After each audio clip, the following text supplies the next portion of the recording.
with computer vision technology. I'm not going to go through everything, but I'll go to a few of them and I'll give you some pointers, okay? It's because of time. We don't have that much time. But like I said, you can put down some notes. Let's talk about artificial intelligence writing assistant. This is huge. This is very huge. I mean, we can camp a whole workshop on this matter. But this is the basis of machine learning and generative AI that has stormed the market, ChatGPT and the rest of them. These are tools that use natural language processing algorithm to provide suggestions for dialogue, plot development, and character hacks. Okay, those who are story developers will understand what I mean by story hacks or character hacks, or the tree diagram or the rising hack of developing story. So now, one of the things that interests me in this is the fact that you can provide a lot of balance, in story development with the use of this artificial intelligence writing assistants. Very good example is the common ChatGPT. ChatGPT is a tool by OpenAI that is driven by certain protocols in the machine learning process. Well, you have ChatGPT 3.5, you have ChatGPT 3.0, you have 4.0 coming on. There are different, enhancements to ChatGPT. A lot of people are using it now. It's become almost second to nature to a lot of people. In fact, even students, students are using it. I was telling my son the other day, I said, I hope you didn't write that essay with ChatGPT, because you have to develop how to learn how to write essay first before you start using ChatGPT. There's a whole lot of other ones that you can use that has one advantage over the other. Some examples are Jasper AI. You have ChatGPT Self, which is OpenAI's product. You have Write Sonic. You have Dramatron. Dramatron is very good for drama from Christian movie writers or script writers. You have Writer. Writer is like Jasper, but it's cheaper. You have Quillbot. You have Scriptbook, and you have SoCreate. All of those things, you will see them and you can note them down, so you can actually find a way to try them out. Okay. There's so many much more. There's a whole lot more of them, but some of the few ones I wanted to mention so you can see. And like I said, you can go into it. This is just a seminar. Is to point out a few of these apps that can be useful and relevant for what you are doing.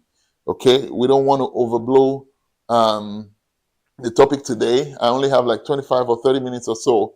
But again, you can rewatch the workshop, or get back and study some of these things and look them up. Now, most of these apps, they have the opportunity for you to try them out. Long shots, another one I didn't mention. To try them out. You try them out and then see how it is. One of the very good example of differences is something like Write Sonic. Write Sonic has a plugin or a hookup to Google search engine, such that the difference between ChatGPT, even ChatGPT 2 has built up a direct link in maybe ChatGPT for the higher version of ChatGPT, which you pay for, I think 4.0. You can get updated information, but ChatGPT dates back.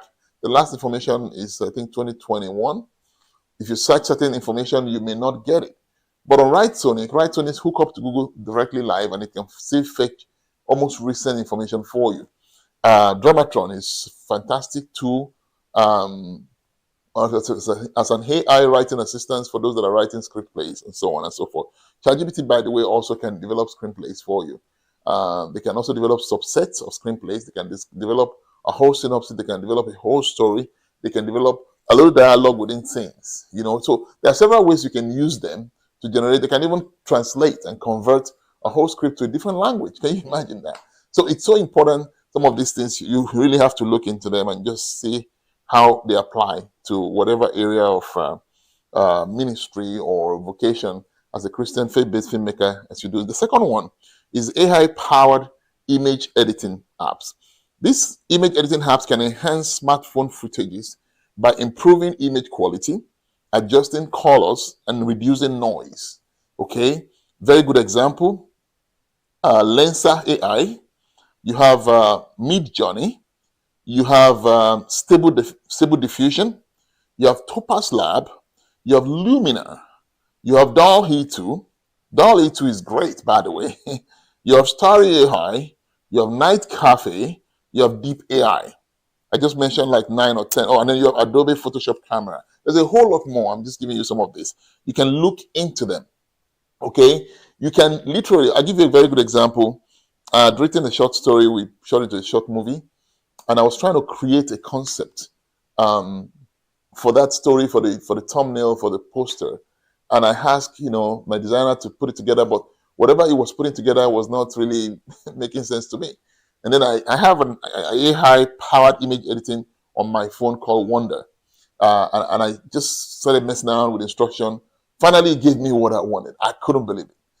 My point is this. So one of the other things you will understand when you across AI apps is that you have to learn the right commands, the combination of switches and commands to use to get what you want. Okay, so this is it's so beautiful. I wish this is a very like 1 or 2 hour workshop and I can give you some serious demonstration.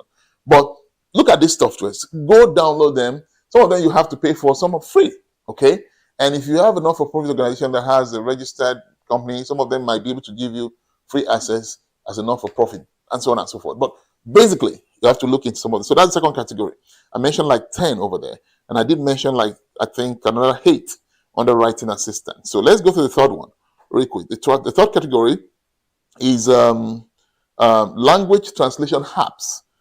AI language translation apps are so beautiful. Oh my God. But again, we don't have that much time. So let me explain to you some of the things that they do in principle. Language barriers can be a big challenge, either on set or reaching out globally. So wherever you are, when you create your content, your movies, and you want to reach out, the goal is to reach out to different part of the world in their own languages. Okay. Now, AI can help you with that localization. We call it localization of the language. So in that localization process, AI can help you.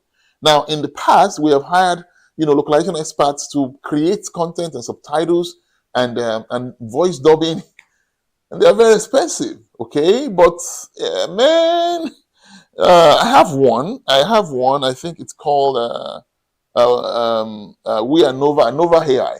Oh my God, very beautiful. But there's a lot more here. I'll just give you some examples. So AI language translation apps can facilitate communication by providing real-time translation of conversations. These apps use natural language processing and machine learning algorithms to facilitate effective communication, either on set or in your production and in post-production, to reach out to other platforms. You can create subtitles in different languages with your SRT files loaded on different VOD platforms like Netflix or Simple VOD, Pureflix, whatever it is.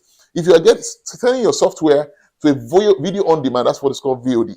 Video on demand platform. Netflix is a very good example. Even YouTube is a video on demand platform, but YouTube is a hard-based. That's why it's free.